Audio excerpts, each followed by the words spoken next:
의학교육학 개론 네 번째 챕터입니다. 이번 챕터는 코urse 디자인이고 굳이 번역을 한다면 뒤쪽 디자인은 설계가 되겠고 앞에 있는 코urse는 과목이라고 번역되기도 하고 과정이라고 번역하기도 하고 혹은 교과목이라고 번역하기도 합니다.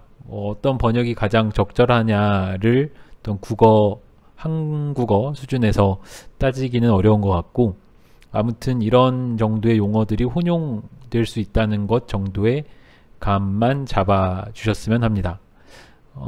조금 더 개념적으로 설명을 하자면 각각의 수업이 여러 개 모여서 하나의 코र्स가 이루어진다고 볼 수 있겠습니다. 그래서 수업이라고 하면은 강의를 할 수도 있고 앞에 챕터에서 배운 것처럼 TBL, PBL, CBL 등과 같은 방식을 할 수도 있고 학생들의 토론이나 혹은 실습을 할 수도 있을 것입니다. 아무튼 무엇이 됐든 여러 개의 수업이 모여서 하나의 코र्स를 이루게 되고 이러한 코र्스들이 모여서 한 학기에 어떤 시간표를 이루게 될 것입니다. 그래서 보통 본과 1, 2학년의 시간표라고 하면은 A 과목 블럭에 B 과목 블럭, C 과목, D 과목 등등 해서 여러 개 과목이 블럭으로 이루어지고 가끔 여기에 종단적으로 한 학기 동안 쭉 진행되는 과목을 포함한 형태로 이런 형태로 한 학기가 이렇게 이루어질 텐데 아무튼 대충 수업과 그리고 과정, 과목과 한 학기 그리고 이런 학기들이 여러 개 모이면은 결국 전체 의과대학의 전체 4년 혹은 6년 교육과정 전체가 나오게 될 것입니다. 그래서 이 챕터에서는 이러한 차원에서 하나의 과정 혹은 과목을 어떻게 설계해야 할지를 주로 다루게 되겠고 그래서 각각의 수업 단위에서의 얘기도 아니고 한 학기 단위에서의 큰 틀에서의 얘기도 아니고 하나하나의 과목을 어떻게 설계할지 한번 다뤄보도록 하겠습니다. 이 챕터의 구성은 아래와 같습니다. 그래서 먼저 전체적인 개괄을 챕터에서 다뤄질 여러 내용을 쭉 살펴보고 먼저 코र्स가 무엇인지 많은 챕터가 그렇지만 용어의 정의나 어떤 개념, 특징을 먼저 알아보고 시작을 하게 됩니다. 그 다음에는 코र्스 하나의 과정을 설계할 때 고려해야 될 세 가지의 핵심 이슈가 있습니다. 첫 번째는 코र्스의 결과물이 무엇이고 그 결과물을 만들어내기 위해서 어떤 내용을 담아야 하며 그 내용을 어떤 방식으로 구조화하고 어떤 방식으로 전달할지에 대해서 결정해야 합니다. 요리로 치면은 예를 들면은 김치찌개를 만든다고 했을 때 김치찌개를 만들기 위해서 당연히 김치가 있어야 되고 그 다음에 여러가지 파라든가 마늘 등등 여러 재료가 필요할 텐데 이 김치찌개라는 것이 결국 프로덕트가 될 테고 거기에 들어갈 여러 재료들이 컨텐츠가 될 것입니다. 그럼 이러한 재료들을 어떤 비율과 어떤 순서로 어떤 조리법으로 넣고 다듬고 넣고 끓이고 해야 되는지를 구상하는 것이 세 번째 스트럭처드와 딜리버드 단계의 이야기가 될 것입니다. 그래서 이렇게 과목 설계에 접근하는 몇 가지 방법에 대해서 그 다음에서 알아보고 요리에 비교를 했지만 사실 요리와 이제 다른 점 중에 하나는 이렇게 만들어진 결과를 학생이 이수한다고 했을 때 그래서 그 과목을 이수한다고 했을 때 학생이 충분히 이 과목에서 의도한 것을 학습했는지를 배웠는지를 확인하는 단계가 필요하고 그게 바로 어세스먼트 그리고 이 과목이 원래 계획대로 잘 이루어졌는지를 검토하는 과목에 대한 이밸류에이션, 평가와 리뷰, 검토가 필요하다는 것이 다르겠습니다. 뭐 음식하고 다르다고 했지만 사실 음식하고도 같다고 볼 수도 있겠네요. 이렇게 음식을 만들었으면 그 음식이 원래 의도한 맛을 잘 냈는지, 혹은 음식을 먹은 사람이 만족했는지, 아니면 이 음식을 팔아서 식당이라면은 충분히 수익을 냈는지, 뭐 이런 것들을 결국 식당에서는 평가하게 될 텐데, 뭐 과목에서도 마찬가지로 과목을 이수한 사람이 잘 배웠는지, 이 과목을 통해서 원래 목표를 충분히 달성했는지, 이런 것들을 평가하는 단계가 반드시 있어야 되겠습니다. 그 다음에 이 과목이라는 게 한 번 만들어지면 천년만년 유지되는 것이 아니라 끊임없이 다이나믹하게 역동적으로 변화하는 어떤 커리큘럼 속에 있기도 하고, 그 커리큘럼 안에 있는 과목 자체도 끊임없이 계속 변화하게 됩니다. 그래서 그런 측면에서 과목을 한번 바라보는 것이 이 마지막 파트가 되겠습니다. 그럼 이 전체적인 내용을 한번 앞에부터 차례차례 살펴보도록 하겠습니다. 먼저 오버뷰입니다. 오버뷰에서는 이 챕터에서 다루게 되는 주요 내용을 개조식으로 설명하고 있는데, 한번 쭉 살펴본 다음에 구체적인 내용을 설명해 드리면 조금 더 이해가 쉽지 않을까 합니다.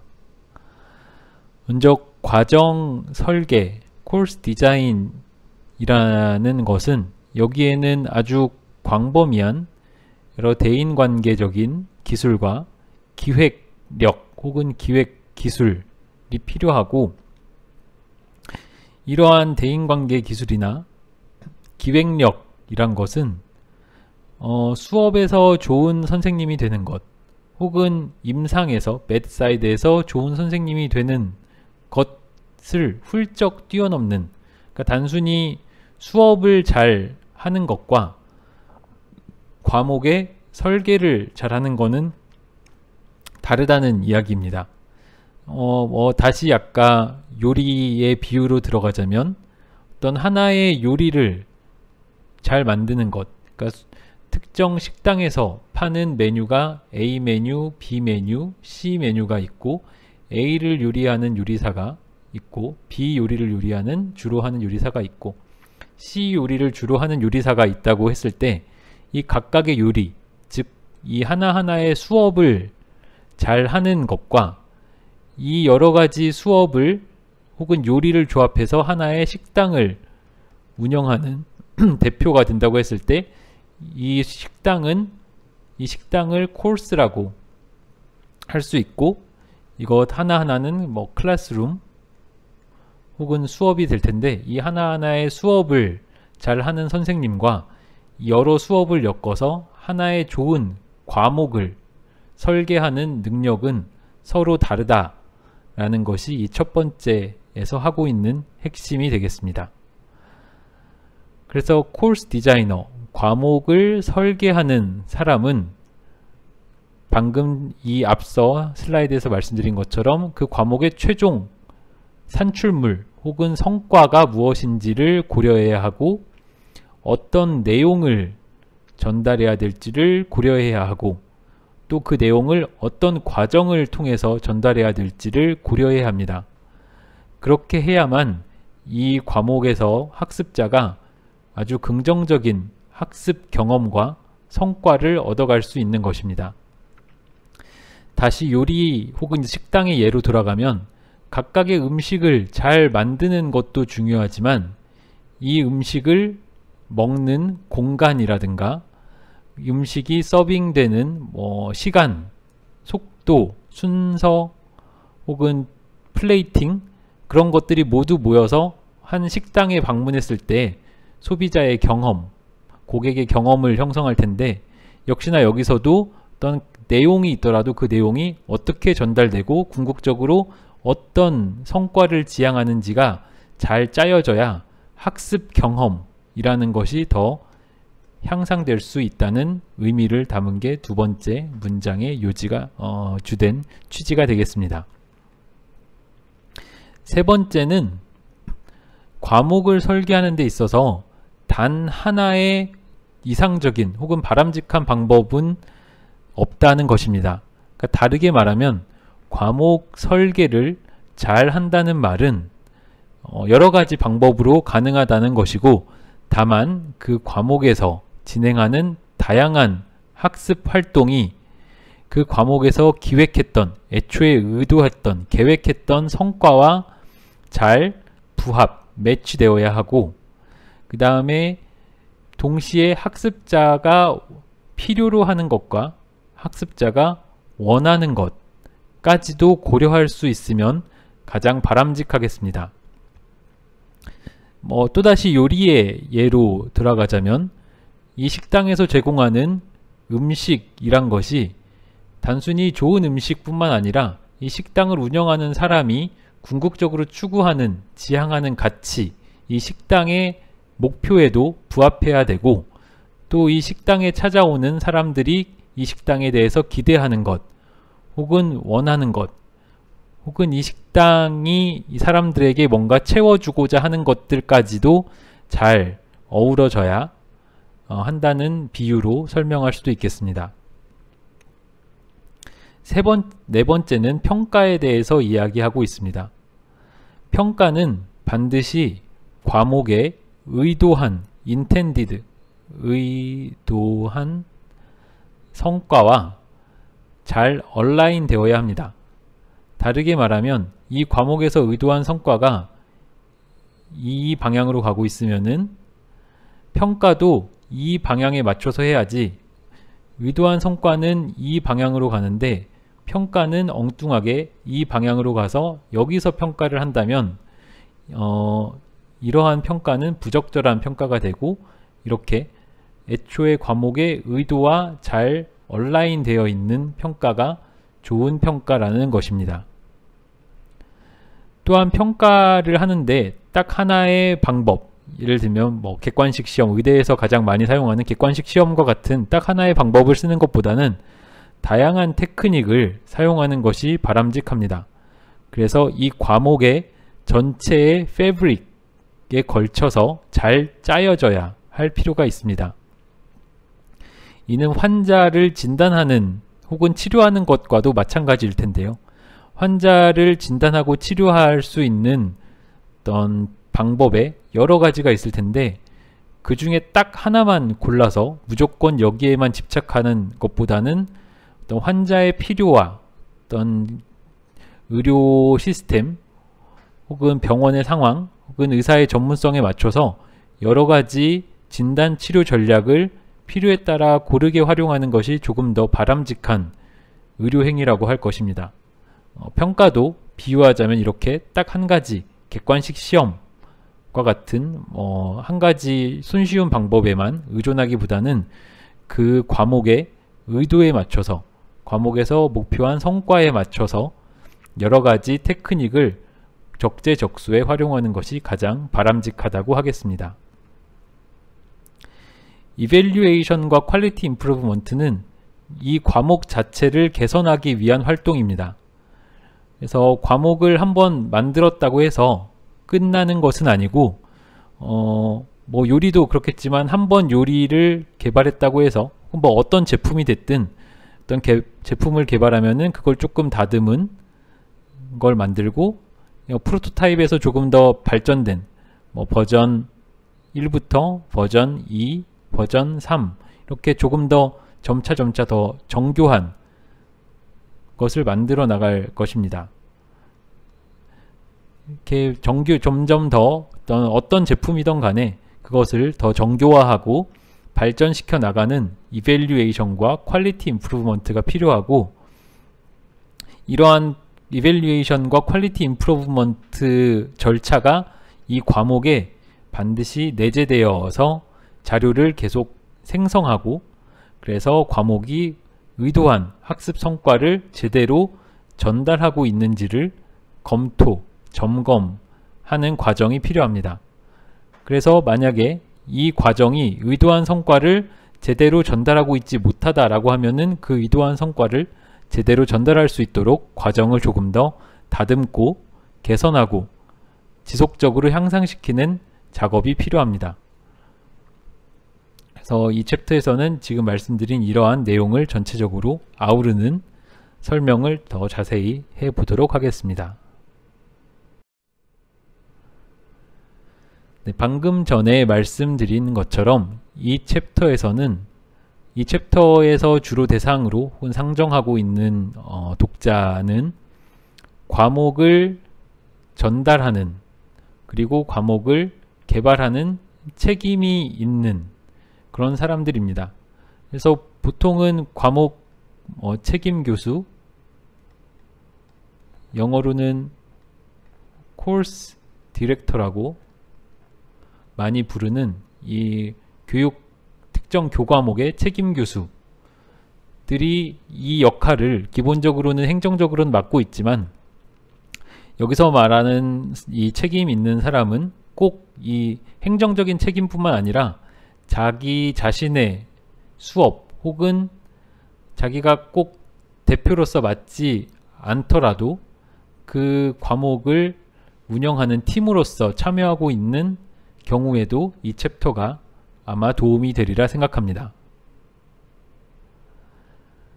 그래서 특정 과목이 목표가 무엇이고 이 과목이 왜 필요한지와 같은 것들을 결정해야 합니다.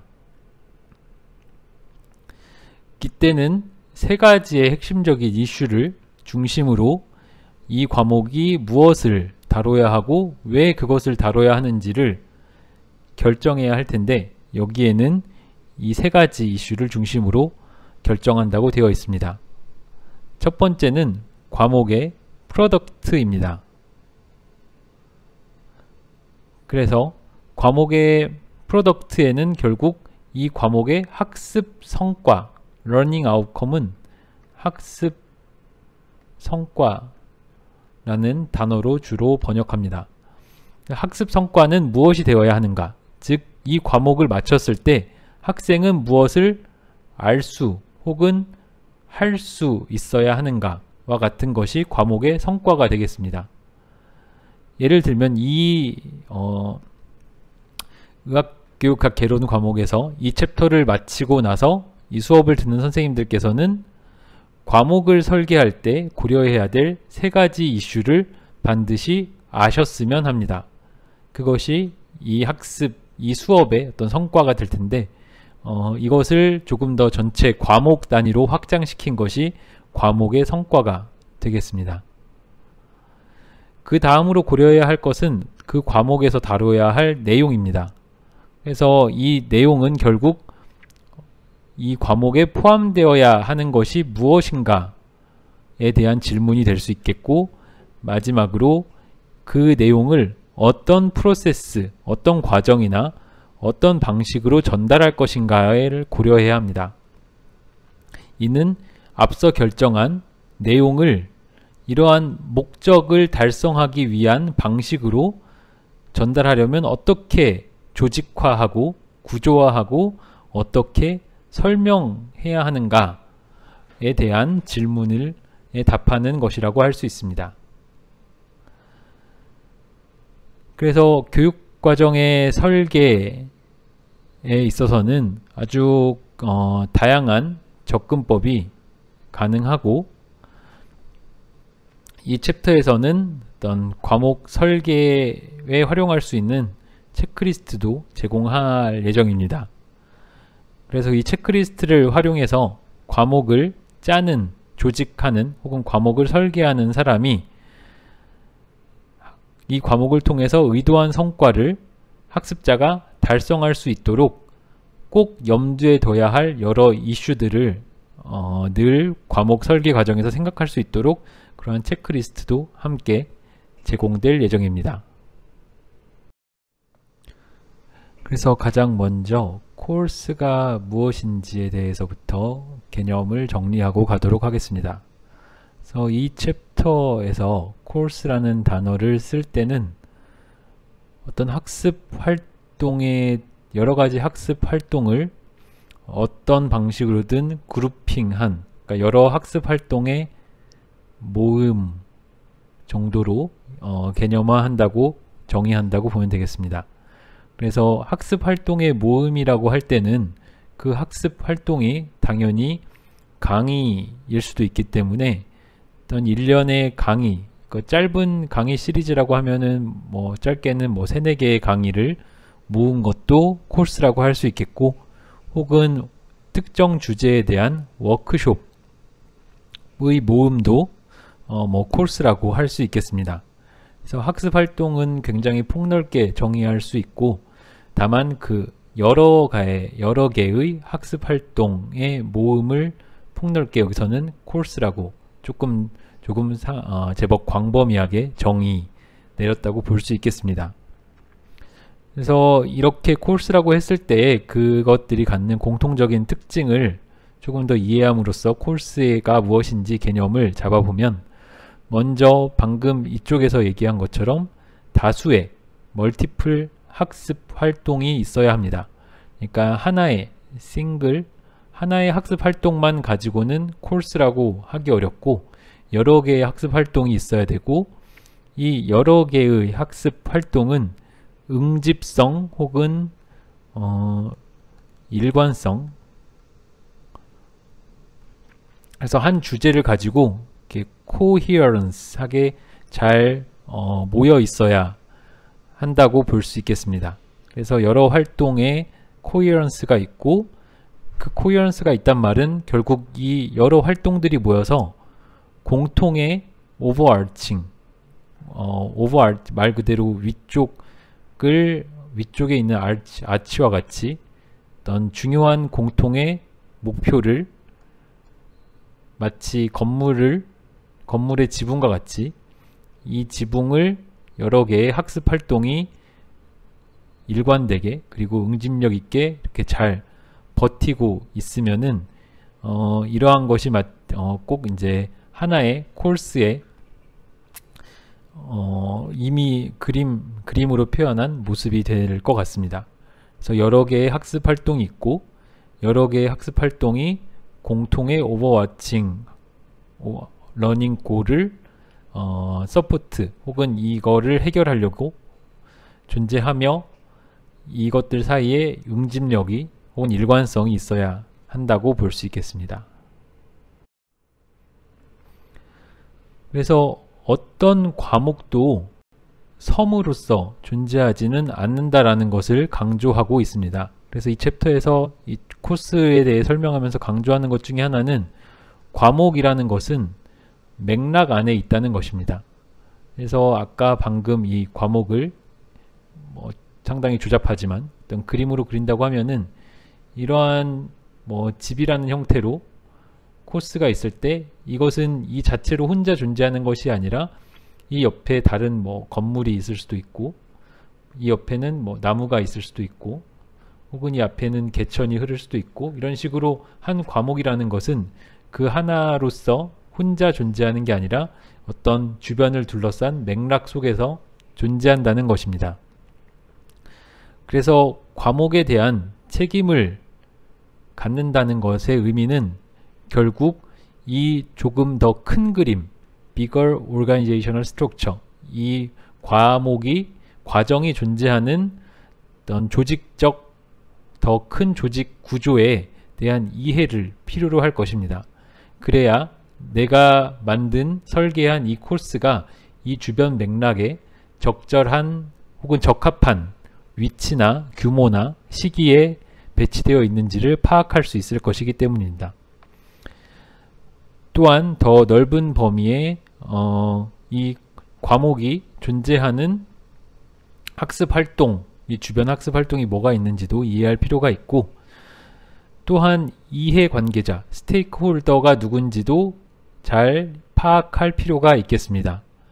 그러니까 내가 빈 땅이 있다고 여기다가 집을 막 지으면 되는 것이 아니라, 이 땅의 주인은 누구이고 내가 여기에 건물을 지음으로써 영향을 받는 주변에 거주하는 사람과 시설과 동식물, 자연환경, 혹은 여기를 왔다 갔다 하는 사람들까지, 그러한 어떤 주변의 이해관계자까지 모두 인식한다. 이 두 가지가 과목에 대해서 책임을 갖는다, 책임감을 갖는다 라는 의미가 되겠습니다.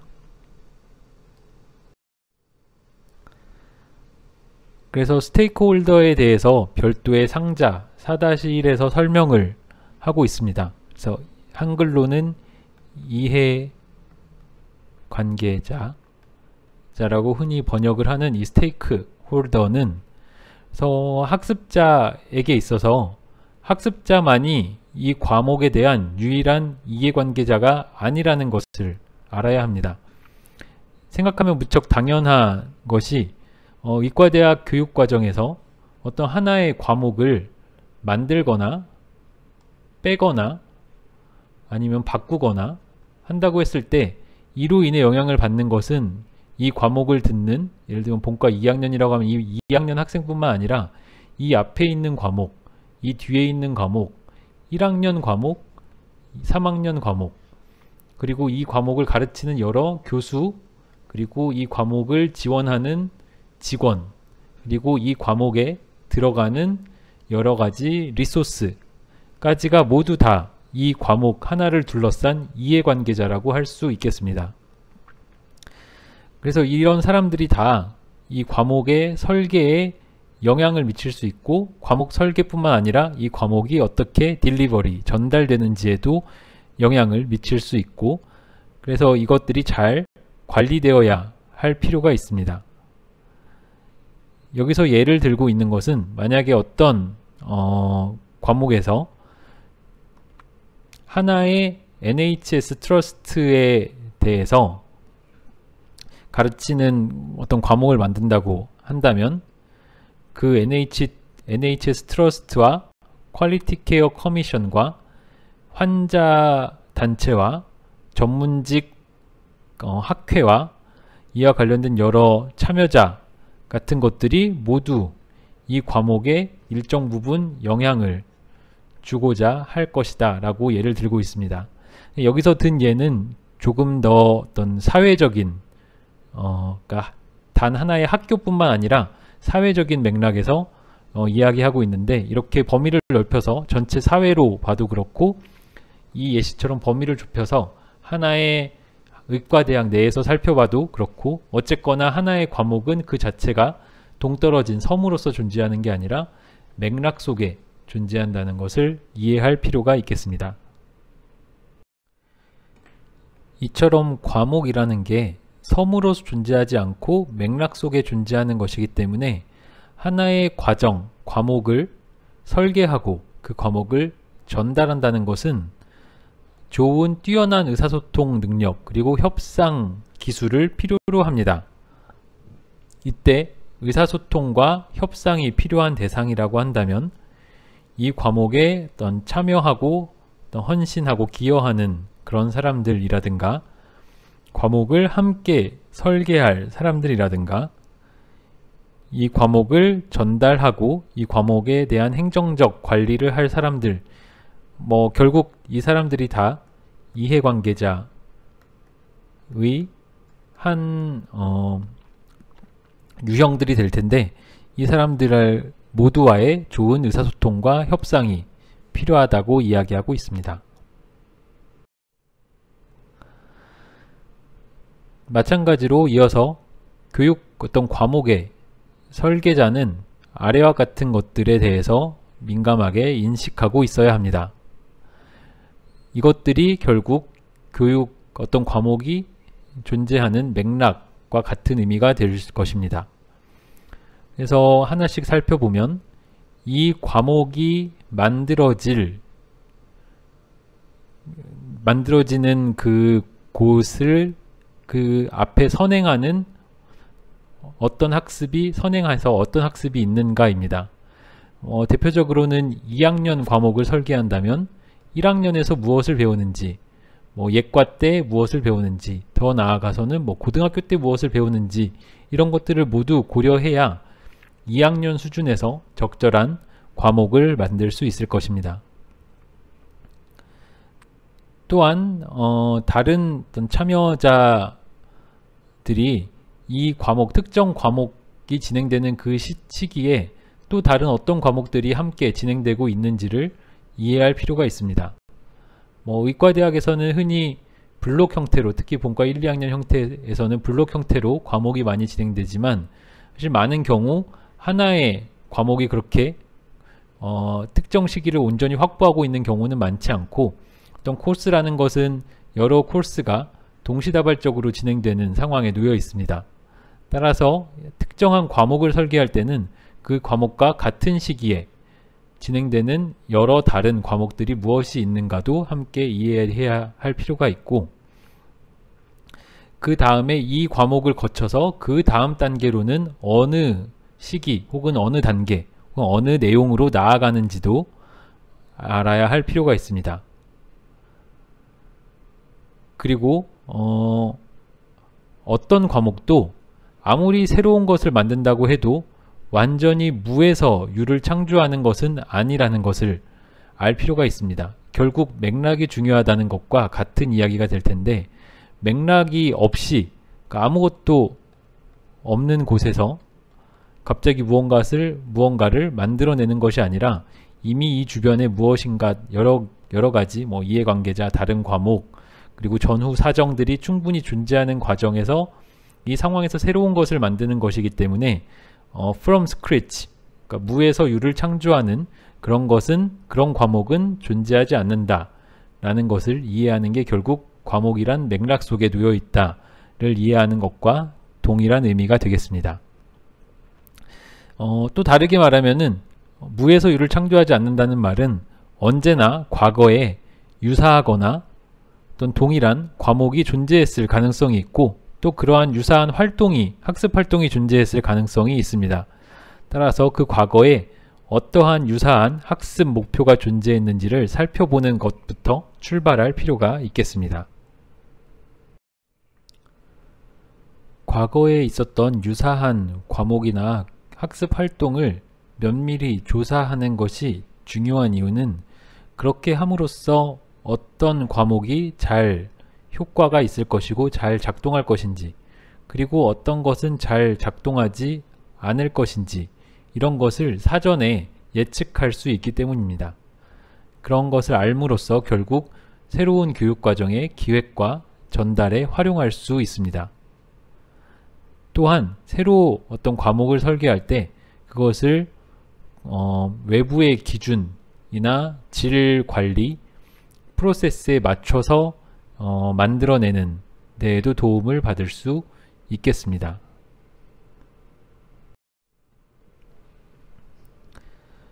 이어서 과목을 설계할 때 고려해야 할 3가지 핵심적인 이슈에 대해서 이야기하도록 하겠습니다. 앞서 이야기한 것처럼 그 3가지 핵심적 이슈는 프로덕트, 컨텐트, 프로세스, 이 3가지였습니다. 그래서 이 3가지가 과목의 설계와 전달에 영향을 주는 핵심적인 고려사항이라고 할 수 있겠습니다. 그래서 프로덕트와 혹은 성과, 그러니까 과목을 마쳤을 때 혹은 과목이 종료되는 시점에서 만들어져야 되는 혹은 달성해야 되는 성과가 프로덕트 혹은 아웃컴이 될 테고, 그 목표를 달성하기 위해 다뤄야 할 내용이 콘텐트, 그런 내용을 어떤 순서와 어떻게 구성해서 조직화해서 가르칠지가 프로세스가 될 텐데, 이 그림에서 살펴보다시피 프로덕트에서 관련된 질문이라 하면 이런 것들이 있습니다. 이 과목의 목표는 무엇인가? 그래서 과목을 설계할 때 반드시 던져야 하는 질문 중에 하나는, 그래서 이 과목을 통해서 달성하고자 하는 목표가 뭔데, 성과가 무엇일까? 이런 질문을 반드시 던져봐야 하고, 그것은 사실 모든 활동에서 거의 마찬가지일 것 같습니다. 궁극적으로 무엇을 이루고자 하는지에 대한 명확한 지향점이나 목표점 없이 무턱대고 무언가를 만드는 것은 반드시 그게 안 좋은 결과로 이어진다고 할 수는 없겠지만 적어도 그다지 효율적인 방법은 아닐 수도 있을 것 같습니다. 유사한 질문은 어떠한 학습을 이 과목을 통해서 달성하고자 하는가, 그러니까 이 과목을 만드는 사람은 이 과목을 통해서 학생이 무엇을 배웠으면 하는가, 뭐 이런 질문을 프로덕트의 차원에서 고민해 봐야 합니다. 컨텐츠의 차원에서는 프로덕트에 이어서 이러한 성과, 이러한 목표, 이러한 학습을 이루기 위해서는 이 과목에 어떤 내용을 포함시켜야 하는가의 질문입니다. 그래서 어떤 내용을 포함시켜야 할지에 대해서 성과와 관련돼서 정리가 되면 그 다음으로 프로세스에 대한 질문을 던져볼 수 있습니다. 그럼 이러한 내용들을 다뤄야 하는데 이 내용을 가장 잘 조직화하는 방법은 무엇이고 이 내용을 가장 잘 전달하는 방법은 무엇일까? 조직화한다라는 것은 어느 정도의 비율로 혹은 어떤 순서로 A, B, C 순서로 할 것인지 C, A, B 순서로 할 것인지 뭐 이런 것들이 되겠고, 전달한다는 것은 강의로 전달하는 것이 가장 좋을지 혹은 PBL 앞서 다른 챕터에서 배웠던 PBL이나 TBL 같은 Inquiry Based Learning을 활용해서 전달하는 것이 좋을지, 아니면은 학생 스스로 자기주도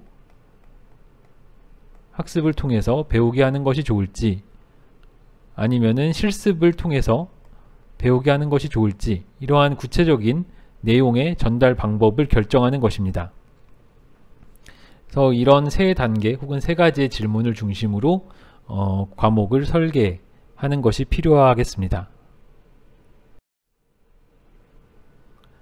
그래서 가장 먼저 하나씩 살펴보면, 프로덕트는 여러 번 반복해서 말씀드리지만 결국 이 과목의 목적이 무엇인가, 목표가 무엇인가에 대한 질문입니다.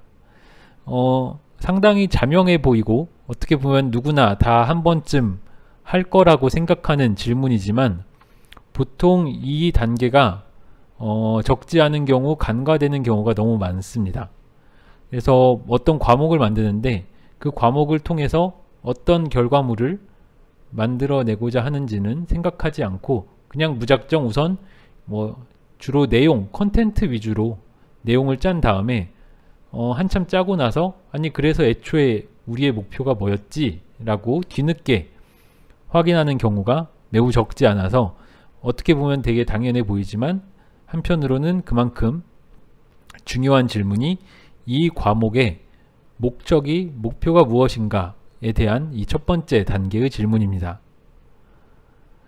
그래서 교육자들은 우선 과목을 운영하기로 결정을 하면 가장 먼저 목표를 생각하기보다는 이 과목에 무엇이 들어가야 되고 누가 그것을 가르칠지 이런 것을 먼저 생각하게 됩니다. 그래서 예를 들면은 심혈관학이라고 하면은 심혈관과 관련된 질환 1번, 질환 2번, 질환 3번, 질환 4번 그래서 여러 가지 질환을 나열하고 1번 질환은 A라는 교수가, 2번 질환은 B라는 교수가 이런 식으로 심혈관 과목을 구성해 보라고 하면은 이렇게 구성을 하기가 매우 쉽습니다. 그런데 심혈관은 단지 이제 예일 뿐이니까요. 우리 학교에 한양의대 심혈관 과목이 그렇다는 건 전혀 심혈관 과목을 생각하고 한 건 아니고 혹시나 오해가 있으실까봐 말씀드리면 그냥 어떤 과목에 대해서 관련된 내용을 정하고 그 내용을 누가 담당해서 가르칠지를 쉽게 생각하게 되는데 사실 이보다 더 선행되어야 하는 것이 이 과목의 목표가 무엇인가를 먼저 정하고 이 목표에 따라서 이런 내용, 저런 내용, 이런 내용이 필요하고 이런 내용은 이렇게, 저런 내용은 저렇게 가르친다. 이런 식으로 탑다운 방식으로 만들어져야 한다는 것입니다. 즉 엔드 프로덕트, 최종 산출물을 가장 먼저 생각해야 되고 이 최종 산출물, 즉 과목에서의 최종 산출물이라고 한다면 이 과목에 혹은 이 과정에 참여한 사람이 이 과목을 마쳤을 때 무엇을 알거나 할 수 있어야 하는지를 가장 먼저 결정한다는 것이고 이것이 다른 모든 결정에 앞서서 혹은 다른 모든 결정의 핵심을 이루는 교과목 설계와 전달의 필수적인 질문이 되겠습니다. 그래서 이 책에서는 박스 4.2, 4.3, 4.4 3개의 박스에 걸쳐서 Medication and End of Life Care에 대한 신입 의사, 1년차 의사를 위한 과정을 만든다고 가정을 하고, 이러한 과목 설계 과정에서 던져봐야 하는 질문 혹은 그에 관련된 답변의 예시를 나누어서 보여주고 있습니다. 앞서서도 설명했던 것처럼 프로덕트의 측면에서 이 과목이 만들어내야 하는 것은 무엇인가 라는 질문을 먼저 던지고, 이 과목의 주제나 제목 그리고 필요성에 비추어 봤을 때 1년차 의사가 이 과목을 마치고 이러저러 할 수 있어야 된다 라는 목표를 먼저 세우고, 그 다음에 이 목표를 조금 더 구체화한 의도한 학습 성과 Intended Learning Outcome을 아래와 같이 한번 정리하는, 쭉 열거해 보는 방식으로 이 과목을 설계할 때 고려해야 할 사항들을 먼저 프로덕트의 두 가지 핵심적 질문을 이렇게 다루고 있습니다. 한 번씩 읽어 보셔도 좋을 것 같습니다. 두 번째 이어서 프로덕트에 이어서 고려해야 될 두 번째 키 이슈는 내용이 되겠습니다. 어떤 내용을 가르칠지는 당연히 어떤 과정을 설계하든 반드시 필요한 것일 텐데, 이제 중요한 점은 이에 앞서서 프로덕트가 먼저 결정된 다음에 그 다음에 내용을 고려해야 한다는 점이겠죠. 그래서 일단 과정의 성과가 확립되면, 그리고 나서 해야 될 것이 어떻게 혹은 무엇이 이 성과를 달성하는 데 포함되어야 할 것인가를 그 다음 단계로 고려해야 할 것입니다. 여기서 컨텐츠라고 교육 내용이라고 하는 것은 단순히 그 주제 혹은 무엇뿐만 아니라 어떤 단계, 그러니까 어느 정도의 난이도를 가르칠지, 예를 들면 같은 A라는 질환에 대해서도 아주 기본적인 것부터 아주 심화된 내용까지 있을 텐데, 이 중에 어디까지 내용을 이 과목에서 다룰지를 결정하는 것도 이 내용에 관한 결정이고, 어떻게 이 가르친 내용을 평가할지를 고려하는 것 역시 이 단계에서 함께 다뤄져야 할 것입니다. 이 컨텐츠에 대해서도 마찬가지로 1년차 의사를 위한 투약과 임종 과정에서의 돌봄 과목을 예시로 이렇게 질문을 하나 보여주면서 컨텐츠에 대한 내용을 고려할 수 있는 방법을 보여주고 있습니다. 그래서 어떤 지식, 술기, 태도가 이 과목에서 의도한 기대하고 있는 학습 성과에 도달하기 위해서는 학습자가 어떤 지식, 어떤 술기, 어떤 태도를 갖춰야 하는가를 생각해보고, 이에 따라 지식의 습득을 위해서 배워야 하는 내용, 예를 들면은 투약의 용량이라든가 처방,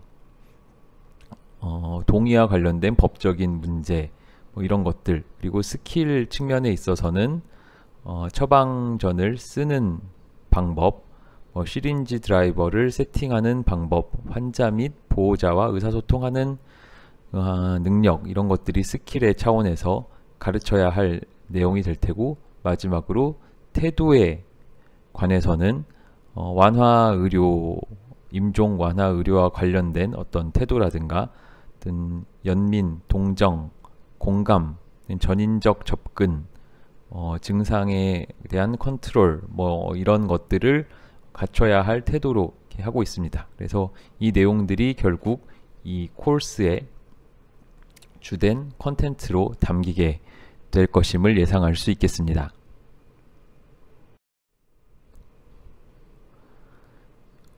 이 외에 이 다음에도 컨텐츠에 관련해서 평가에 관한 질문을 이 단계에서 함께 던져봐야 한다고 이야기를 했는데, 앞서 knowledge, 스킬, attitude 이 세 가지에 포함되는 내용들을 이야기했을 때, 예를 들면 지식은 객관식 시험, 다지선다형 문항으로 multiple choice question, 줄여서는 MCQ라고 부르는 multiple choice question으로 평가할 수도 있고, 혹은 지식을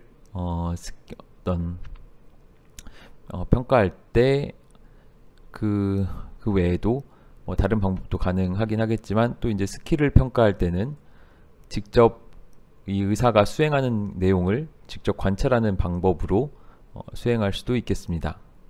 혹은 실습 시험과 같은 것을 시뮬레이션 상황이나 실제 상황에서 볼 수도 있겠고, 이 지식에 대한 평가, 술기에 대한 평가, 태도에 대한 평가가 아주 칼로 자르듯이, 어떤 평가는 딱 지식만 보는 시험이고 평가고, 어떤 평가는 꼭 스킬만 보는 평가고, 어떤 평가는 꼭 태도만 보는 평가다, 이렇게 엄밀하게 평가 방식들을 꼭 나누기는 쉽지 않겠지만, 그래도 대체로 객관식 시험이라면 대체로 지식을 주로 평가하는 것, 프랙티컬 스킬에 대한 실기 시험이라면 주로 스킬을 평가하는 것, 환자와의 의사소통에 대한 관찰이라면 주로 스킬과 태도를 평가하는 것 등이 어느 정도 대략적인 구분은 가능하리라 생각합니다.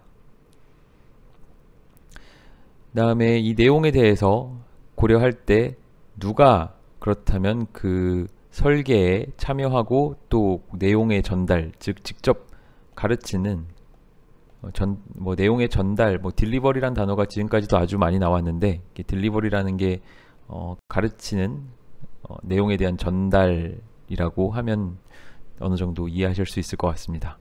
그래서 이때 참여해야 될 사람으로 당연히 완화의료에 대한 전문가라든가 약사, 그리고 최근에 이러한 내용을 학습한 어떤 가까운, 그러니까 연차가 크게 차이가 나지 않는 선배 전공의라든가 환자와 가족 단체의 대표 같은 사람들이 모두 이 과목의 설계에 참여할 수 있겠다 라는 식으로 예시를 들고 있습니다. 그 다음으로 이제 고려해야 할 것이 과목을 어떻게 구조화하고 전달할 것인가입니다. 그래서 프로덕트를 생각을 하고 콘텐츠를 생각을 했으면은 이제 이 콘텐츠의 구조화, 스트럭처와 딜리버리를 생각을 해야 될 텐데, 그래서 언제, 어디서, 어떻게 티칭, 교육이 이루어질 것인지가 무엇을 배울지, 어떤 목표에 도달할 수 있을지에 아주 큰 영향을 미치기 때문에 내용까지 결정을 했더라도 그럼 실제로 그걸 어떻게 구조화해서 전달할 것인지도 당연히 고민이 되어야 합니다. 그래서 앞서 박스 4.2, 4.3에 이어서 박스 4.4에서도 이 프로세스 차원에서의 고려사항을 몇 가지 질문에 예시를 들면서 보여주고 있습니다. 어떻게 학습이 조직화돼야 되는가? 그래서 전통적인 이론과 실습을 구분하는 방식이 아니라 조금 더 통합적인 접근법을 활용하는 것이 학습자로 하여금 지금 무엇을 배우고 있고 왜 배우는지를 이해하는 데 도움이 될 것이다. 그래서 조금 더 통합적인 접근법을, 이러한 내용의 조직 방식을 사용해야 된다 라는 생각을 할 수 있겠고, 그렇다면 학습 기회가 어떤 식으로 학생들에게 제시될 수 있느냐, 학생들은 어떤 식의 학습 활동을 통해서 배울 수 있겠느냐 했을 때, 토론 그룹이나 시뮬레이션이나 시나리오를 활용한 학습이나 직접 강의하는 시간도 분명히 있겠지만 비교적 짧은 시간으로 제한하고 이런 활동들을 혼합함으로써 학생에게, 학습자에게 뭐 1년차 의사에게 다양한 학습 기회를 줄 수 있겠다라고 이 예시에서는 보여주고 있습니다. 그 다음으로 이러한 교수 학습 활동이 어디서 그리고 어떻게 이루어질 수 있겠느냐라고 했을 때 그룹 활동 같은 경우는 뭐 스킬 센터라든가 뭐 온라인 리소스를 활용할 수도 있고 핸드아웃을 나눠줄 수도 있겠다. 뭐 이런 방법을 예시로 들고 있습니다.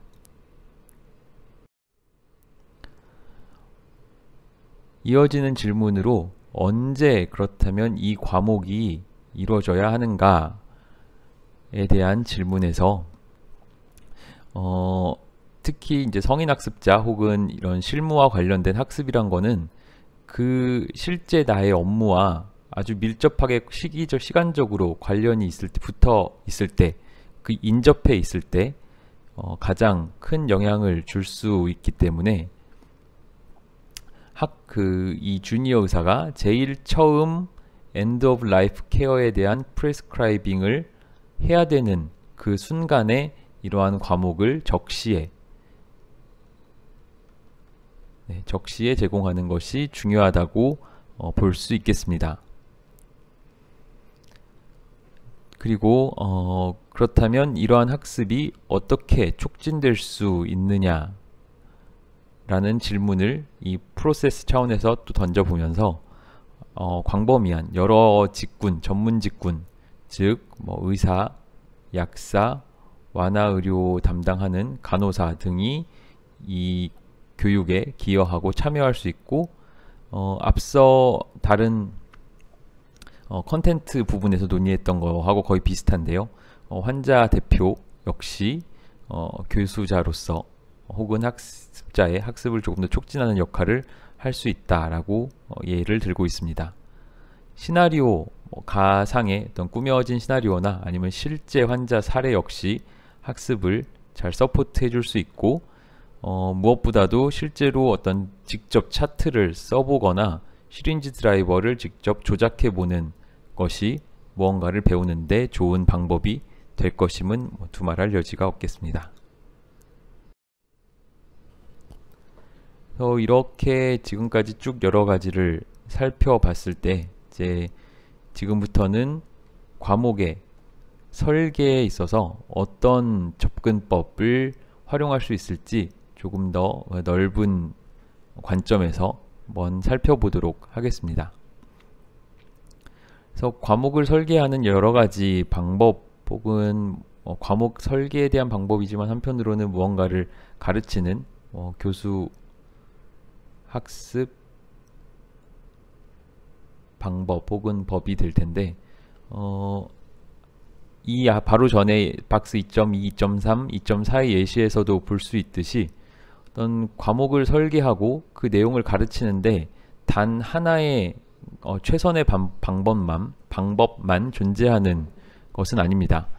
다르게 말하면 과정에서 도달하고자 하는 목표, 프로덕트라고 하거나 혹은 아웃컴이라고 했던 그 목표나 성과에 맞춰서 적절한 접근법 혹은 방법을 쓰는 것이 당연히 최선의 그리고 가장 바람직한 방식이 되겠습니다.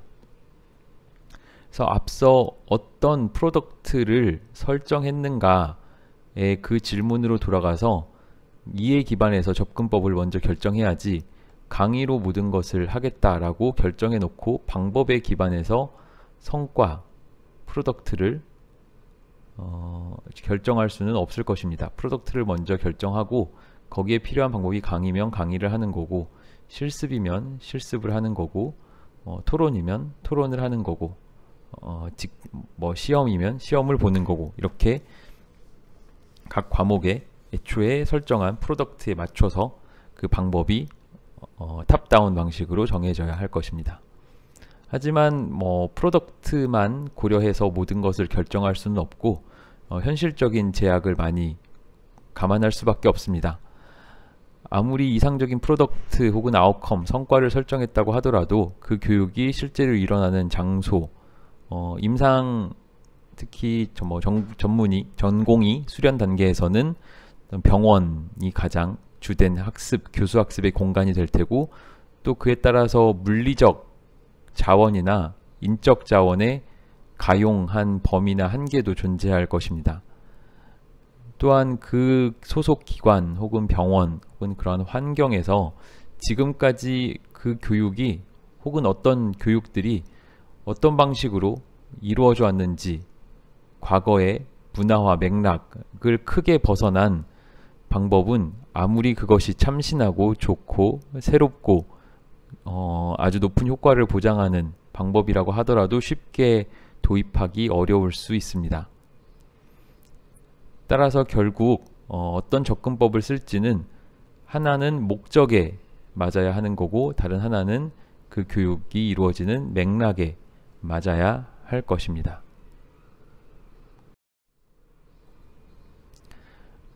그래서 이 테이블 4.1에는 과정 설계와 전달에 사용될 수 있는 몇 가지 접근법과 그 예시 그리고 강점과 잠재적인 어려움, 문제점 등이 5가지 정도로 나누어서 설명이 되어 있습니다.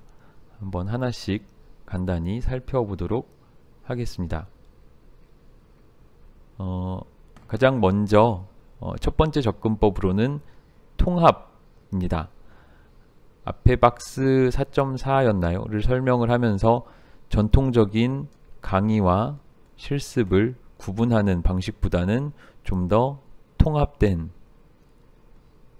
방식으로 가르치는 게 뭐 좋겠다 이런 언급을 잠시 이제 있었는데 그 예로서 여기서 보여주고 있는 것은 임상적 그리고 실제 임상 술기와 같은 것을 3년 동안 교육과정의 프로그램에 걸쳐서 조금 더 지속적으로 배우도록 하는 것입니다.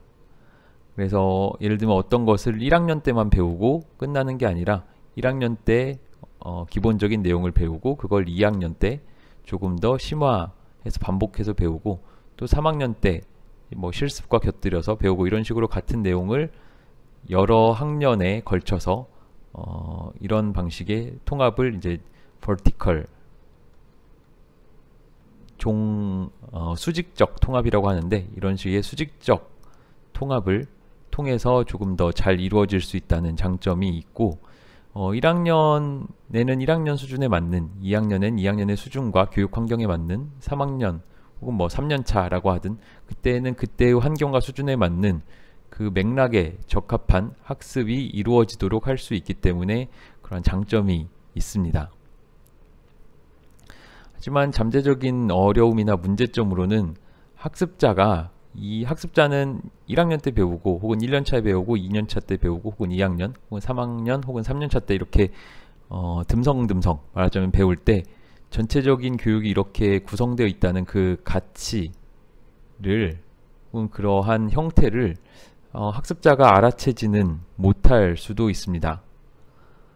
그 다음에 이러한 발달이나 학습 과정을 지속적으로 모니터링하는 것이 또 종단적으로 오랜 기간에 걸쳐 이루어져야 하기 때문에 쉬운 일이 아닐 수 있겠습니다.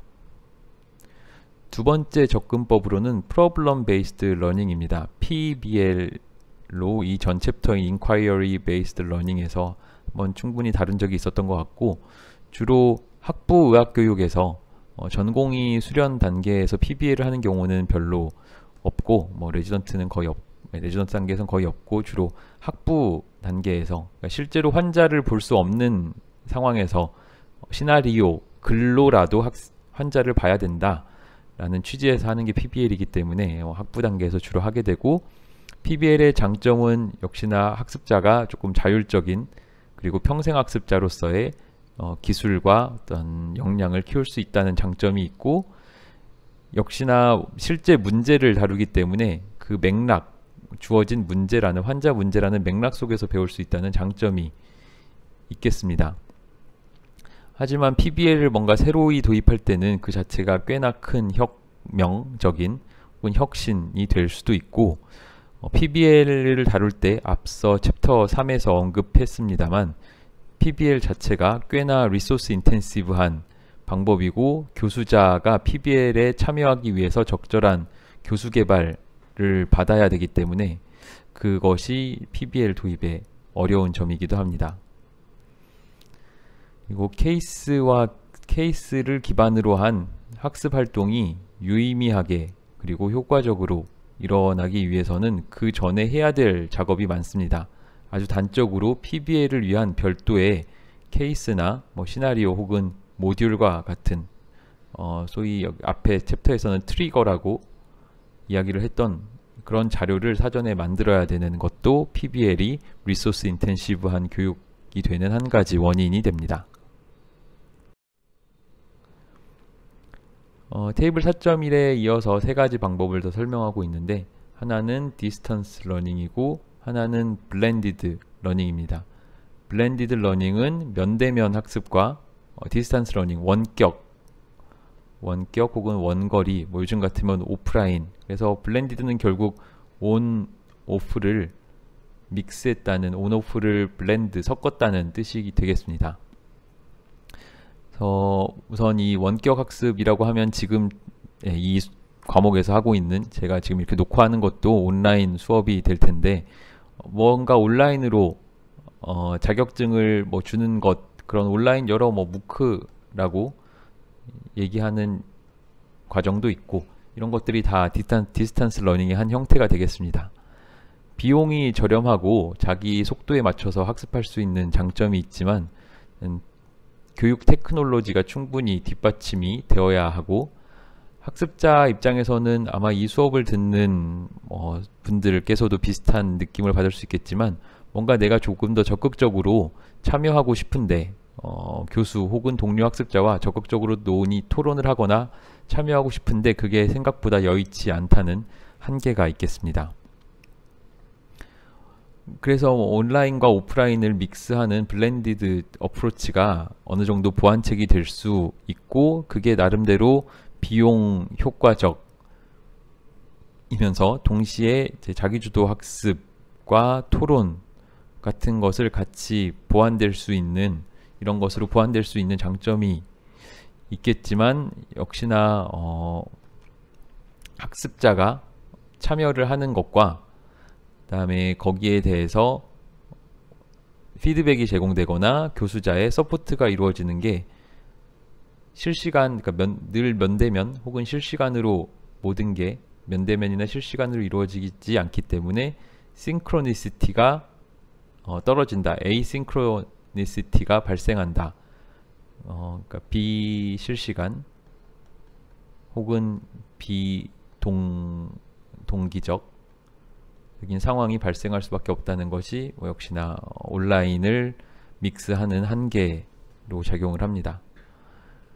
그리고 마지막으로 시뮬레이션은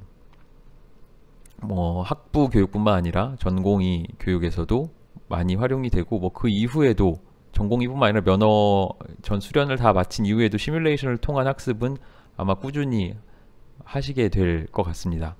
시뮬레이션을 하는 이유는 당연히 실제 환자한테 뭔가를 직접 해보기 전에 안전하게 연습을 해서 스킬을 숙련할 수 있는 방법이기 때문이고, 시뮬레이션 상황에서는 다 직군이 함께 연습할 수 있다는, 그래서 팀으로 연습할 수 있다는 장점이 있겠습니다. 하지만 역시나 시뮬레이션 역시 상당한 장비와 시설, 리소스를 필요로 한다는 게 한 가지 한계가 되고, 두 번째는 아무리 시뮬레이션을 실제와 같이 구현을 해도 그것은 여전히 어센틱 세팅, 즉 실제 상황과 시뮬레이션 상황은 그 사이에 격차가 있을 수밖에 없다는 것이 또 하나의 한계가 되겠습니다.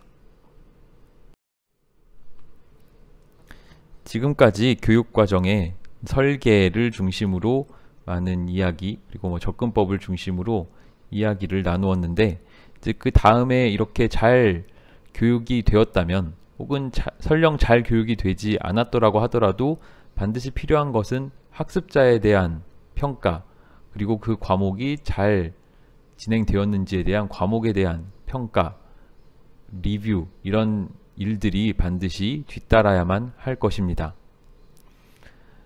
중요한 것은 어떤 교육을 할 때, 교육을 처음에 아까 프로덕트, 그 다음에 컨텐트, 그 다음에 프로세스, 이런 얘기로 세 가지 핵심 고려사항을 이야기를 했지만, 이 과정에 늘 고려해야 하는 것은, 그럼 이렇게 이루어진 교육 혹은 코र्스에서 여기에 참여한 학습자든 혹은 이 코र्스 자체든 그것을 어떻게 평가할 것인지를 이 앞에 단계를 고민할 때 같이 해야 된다는 것입니다. 그러니까 모든 과목이 다 끝나고 나서 이 시점에서 그럼 이제 어떻게 평가하지? 라는 질문을 던지는 것은 시기적으로 부적절하고, 어떻게 평가할지에 대한 질문이 중간중간에 계속 고려되어야 한다는 것입니다. 왜냐하면 결국 어떻게 평가할지 그리고 무엇을 가르칠지가 학습의 목표와도 밀접한 관련을 가지기 때문입니다. 복잡한 테크니컬 스킬이나 전문직업적인 스킬을 가르치고자 하는 그러한 코스에서 평가는 이렇게 복잡한 테크니컬 스킬이나 전문직업적인 스킬일수록 평가는 한 번에 완료될 수 있는 것이 아니라 여러 시기에 걸쳐서 반복적으로 지속적으로 이루어져야 하는 그런 컨티뉴어스한 특징의 평가를 해야 됩니다. 예를 들면 환자와의 의사소통을 평가한다고 했을 때 3월 달에 통과했다 혹은 3월 달에 좋은 점수를 받았다고 해서 어떤 레지던트가 4월이 됐을 때 혹은 7월이 됐을 때 혹은 12월 연말이 됐을 때 이러한 행동, 복잡한 전문직업적 태도와 기술을 꾸준히 유지한다는 확실한 보장이 있거나 그러지 않기 때문에, 이런 거는 상황에 따라서 혹은 여러 가지 내가 대화를 나눠야 하는, 의사소통을 해야 하는 환자의 질환이나 보호자나 환경, 병동, 그 외 등등 여러 상황에 따라서 계속 변하는 콤플렉스한 복잡한 성격을 갖기 때문에 지속적으로 꾸준히 장기간에 걸쳐서 여러 차례 평가하는 것이 바람직하고, 또한 직접 관찰을 하고 그에 대한 피드백을 받는 방식으로 한다면 더욱 더 바람직하다고 할 수 있겠습니다. 평가에 대해서 평가가 잘 이루어지고 있는지에 대한 인증, 어크레디테이션은 보통 인증이라고 번역을 하는데, 병원도 아마 인증을 많이 받을 거고, 의과대학 역시 인증 혹은 인증평가, 의과대학 인증에서 자유롭지 않습니다. 그래서 평가를 제대로 하고 있는지가 인증의 중요한 부분이 되고 있고, 그래서 이 인증기관의 기준이나 요구, 또한 학습자의 요구에 맞춰서 이러한 평가가 잘 얼라인 되어 있는 것이 중요하다고 이야기할 수 있겠습니다. 그래서 이러한 평가의 관점에서 한 과목에서 활용하는 평가는 아주 다양한 여러 가지 방법을 그 목적에 맞게 활용하는 것이 중요합니다. 그래서 포트폴리오를 활용할 수도 있고, 주기적으로 지속적으로 보는 어떤 시험이 가능하고, 혹은 재시험도 필요에 따라서는 볼 수 있고, 자기평가 등 여기에 언급하지 않은 아주 무수한 다른 여러 가지 종류의 평가 방법들을 활용할 수 있겠습니다.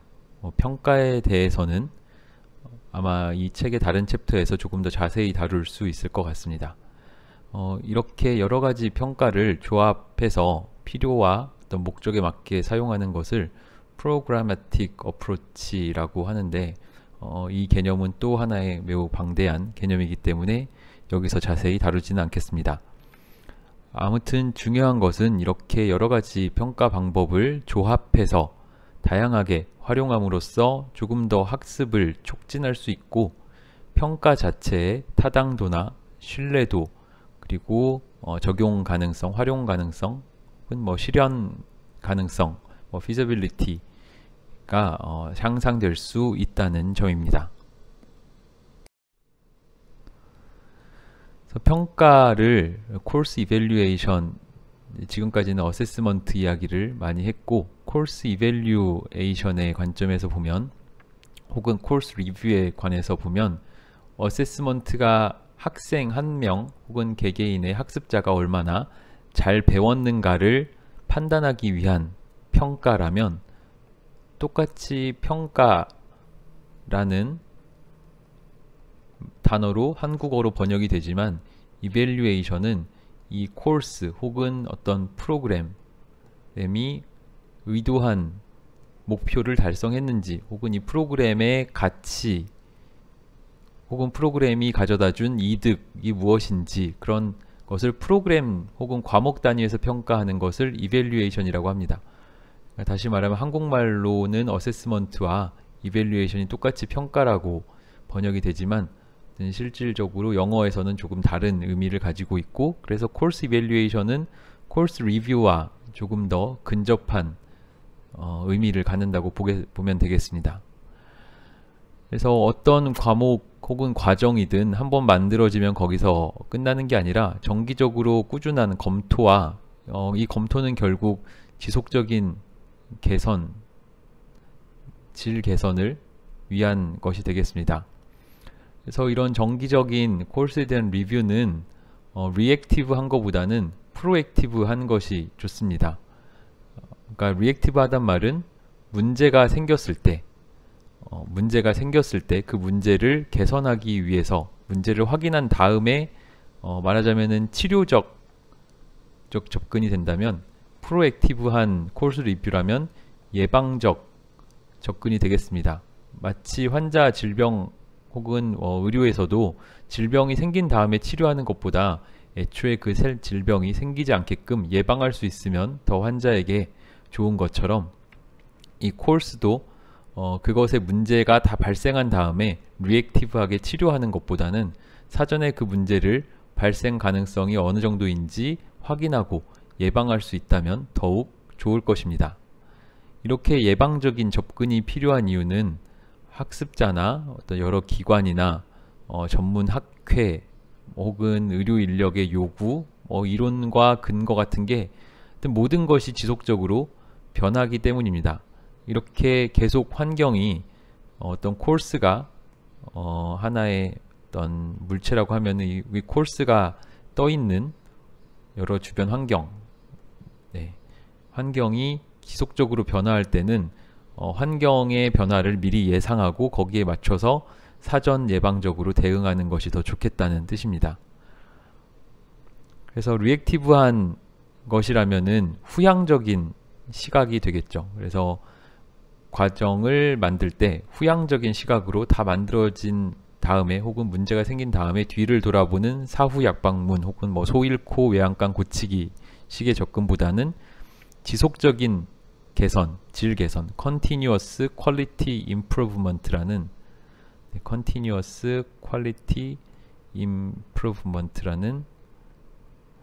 이러한 CQI적인 목적을 가지고 미리 문제에 집중하는 것이 더 낫겠다는 의미가 되겠습니다.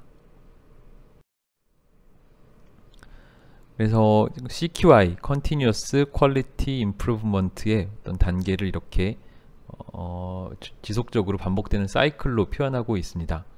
그래서 가장 먼저 과정의 성과를 설정하고 그 과정을 어떻게 그리고 평가를 어떻게 할지를 계획하고 도입하고 다시 코스를 검토하고 검토한 결과를 분석해서 다시 성과를 재조정하고, 이런 식으로 여러 단계가 컨티뉴어스, 지속적으로 주기적으로 반복되는 것을 CQI라고 할 수 있겠습니다.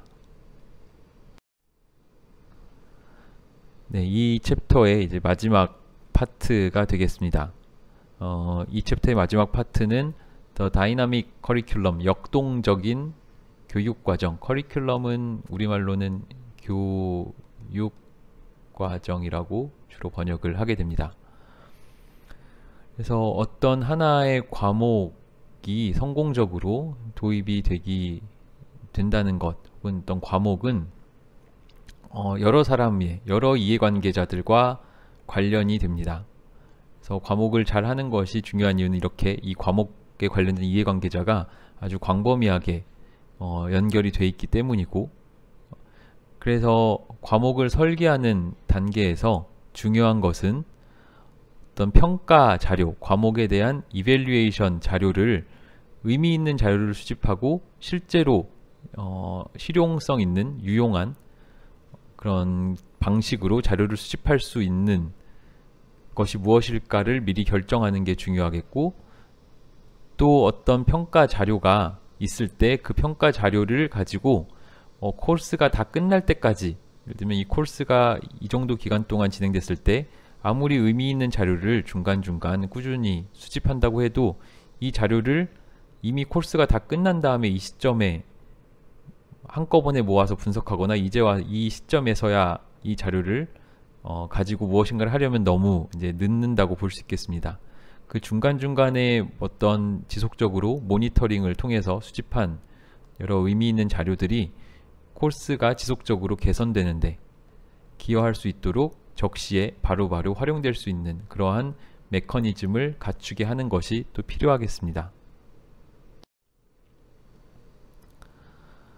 코र्스의 이밸류에이션에 있어서 중요한 점은 아래와 같이 나눠서 설명할 수 있겠습니다.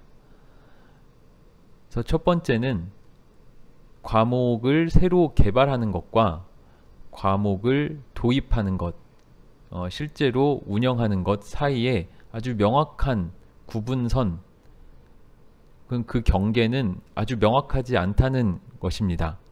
왜냐하면 새로운 과목 혹은 과정은 언제나 기존에 존재하는 과정 혹은 과거에 있었던 과목에 기반해서 만들어지게 되고, 또 새로운 과목을 계획했을 때 그것이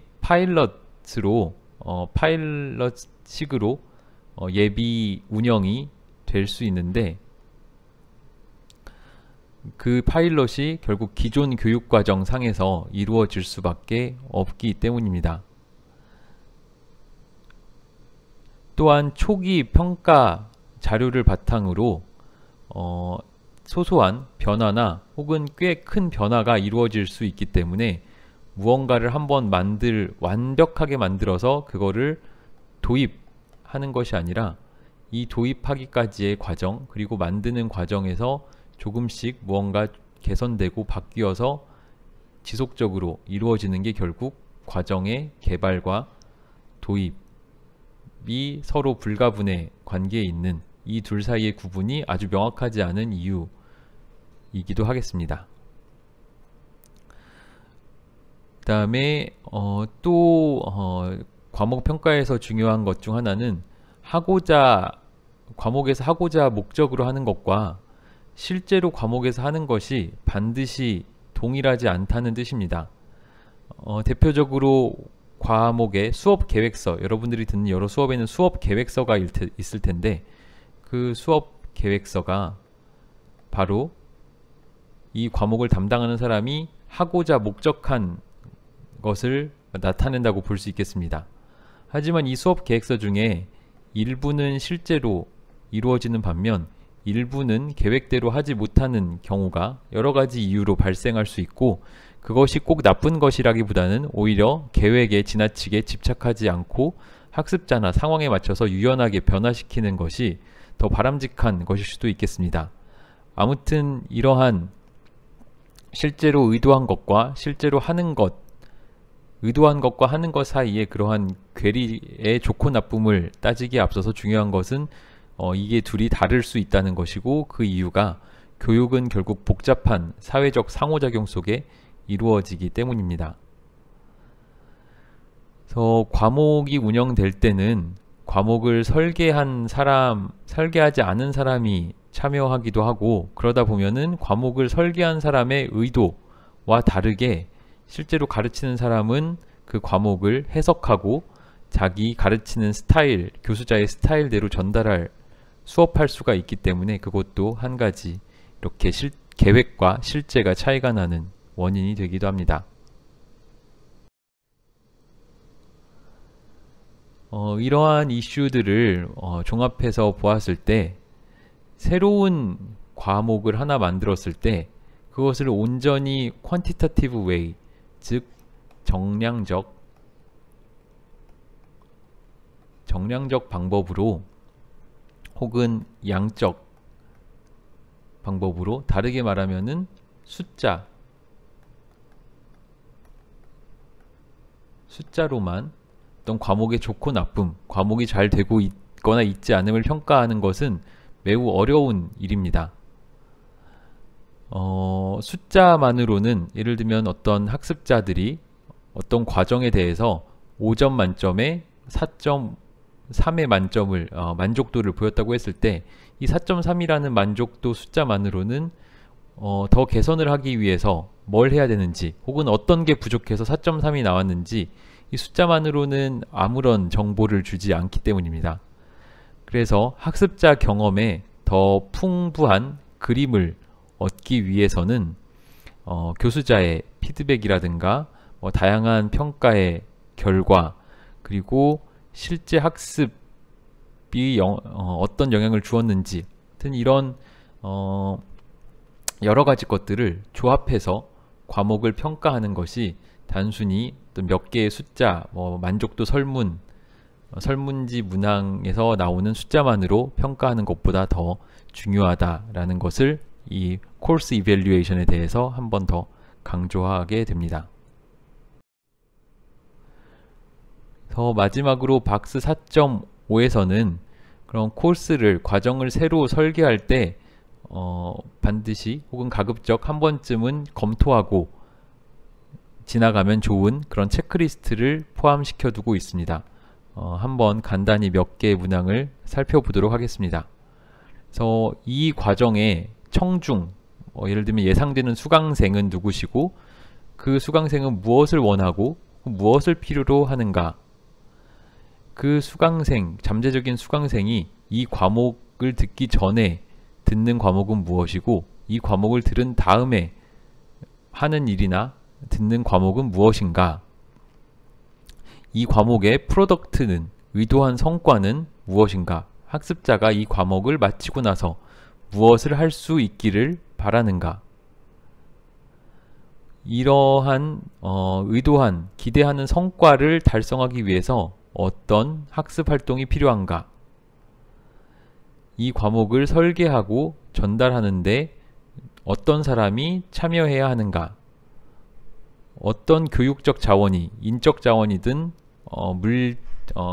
물질적 자원이든 어떤 자원이 필요한가, 실제로 학습자가 무언가를 배웠다는 것을 점검, 체크, 확인할 수 있는 방법은 무엇인가, 이 과정 혹은 과목에 대한, 이 과목이 잘 되고 있는지 누구로부터 어떤 방식으로 피드백을 받을 수 있는가, 그리고 그것을 가지고 어떻게 과목을 더 개선할 수 있는가, 이런 질문들을 과정을 계획하고 기획하는 그리고 운영하는 단계에서 한번 던져볼 수 있겠습니다.